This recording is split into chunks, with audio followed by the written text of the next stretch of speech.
ang buhay po natin dapat may kasiguruhan. Kaya nga sa buhay po natin, in the days of our life, we must give the best.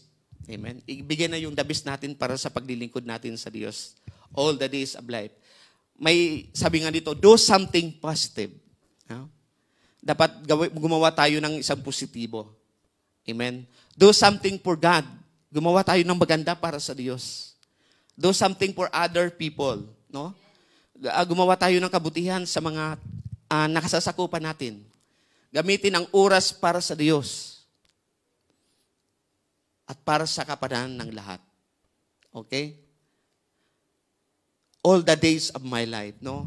Sa ating buhay, dapat nandoon palagi yung hindi ka nanghihinayang ang araw na ito ay dapat sasamba ka sa Panginoon. Amen?